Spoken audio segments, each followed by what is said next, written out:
So we took the last, basically, I don't know, 30 hours of Pasolini's life. We studied it as a documentary. We knew exactly what he did, where he went. Okay. 1975 in Rome is not like 1975 in Dubai. You know what I'm saying? Yes, yes. It's like there's a lot of the same people. Those restaurants are there. The people who were there the night Pasolini was there, 40 something years later, are still there. You get it? Yes. So that's the beauty of shooting a film like that in Rome, especially when we have the support of all his friends and his family. Because we not only got the restaurants and the plates that they ate on. That dish of macaroni, the same person made that food for that kid that made it 40 years ago. I mean, that's extraordinary, Willem was wearing the clothes that Pasolini wore. You follow?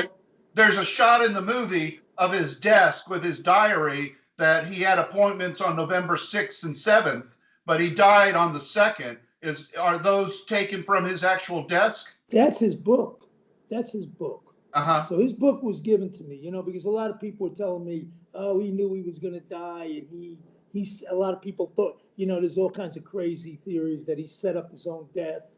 He wanted to die on the night of because that's like November 1st, which is here a big feast of the dead, But when you look at his diary and the way those appointments are written, this wasn't a guy who thought he was going to be dead November 2nd. He had appointments. He had appointments with big people. He was doing interviews. He was doing this, that, and the other thing. But the point is, that's his fucking book. That's his handwriting.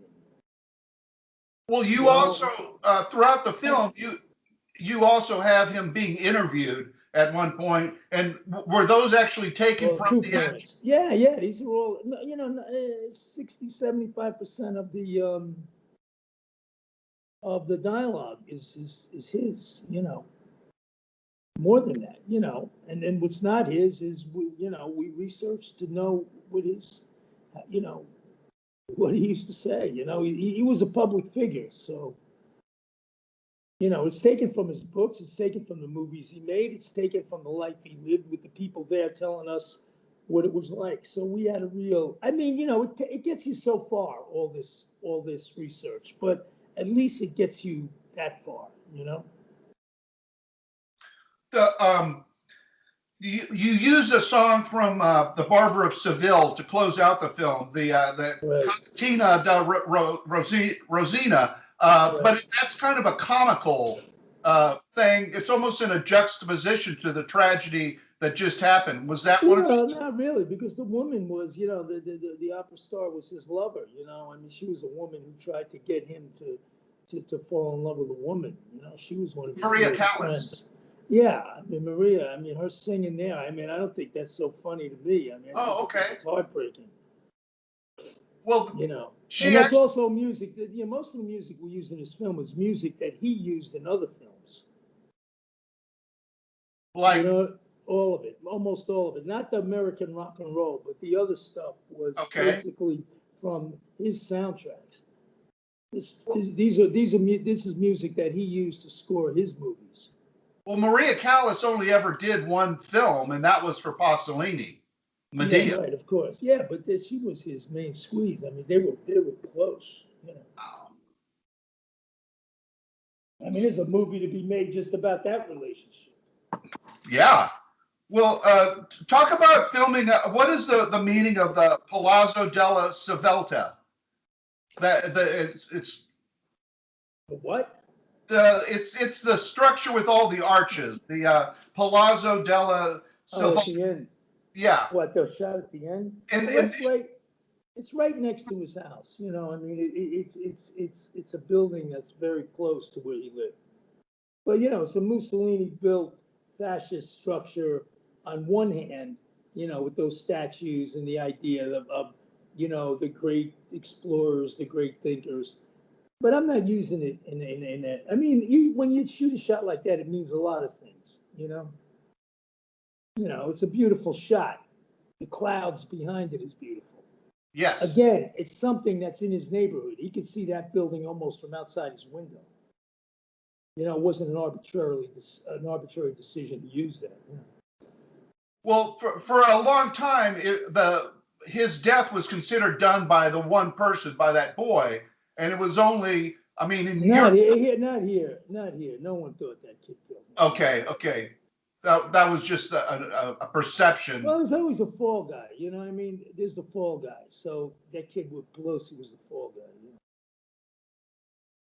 And that's the easy answer. So when anybody, you know, in a situation like that, trust me, I talked to his closest friends and his cousins, you know, his relatives, and no one was shocked to hear that he was killed under those circumstances. You get what I'm saying? Yes. And no one was thinking there was a big conspiracy to kill him. Okay, I'm just telling you what you know, my personal research. Okay, so no one was shocked by what happened to him.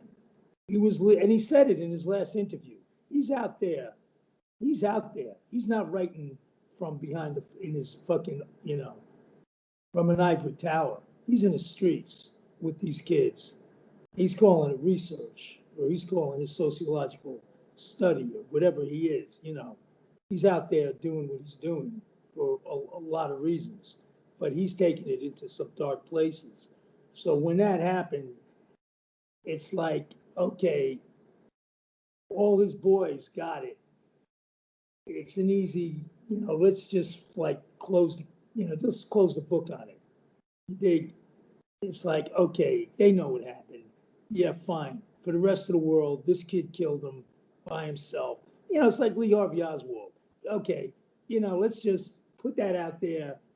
Everybody just get past it, you know, because you're never going to know, or you could know, but to understand the murder of John F. Kennedy, you know, the greatest minds in the world have written 1,000-page novels about it and books about it and whatever. It's a complex issue. So for the rest of the fucking morons, you know, Lee Harvey Oswald did it. Stop. You dig? Yeah. And go back to sleep or go back to your day job. You know, and it's the same thing here. Okay, this crazy kid killed him. Basta. That's enough. His boys knew what happened. You know, but what's the point? You can't bring him back from the dead.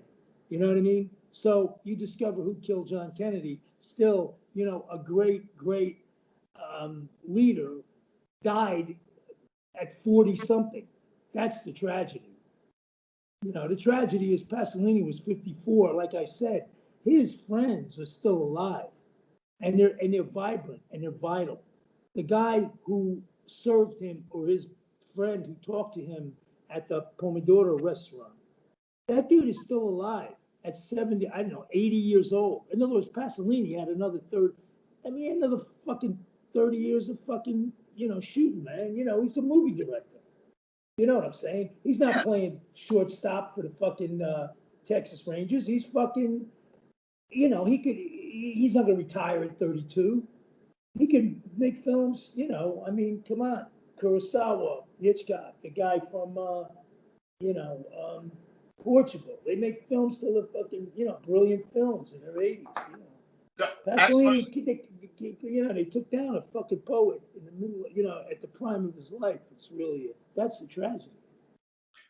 You use Willem Dafoe a lot in films. Yeah. I mean, a lot. He's your go-to actor. Yeah, now he is. Talk about your relationship with Willem Dafoe as an actor. You know, I mean, he you know, it's so hard because, you know,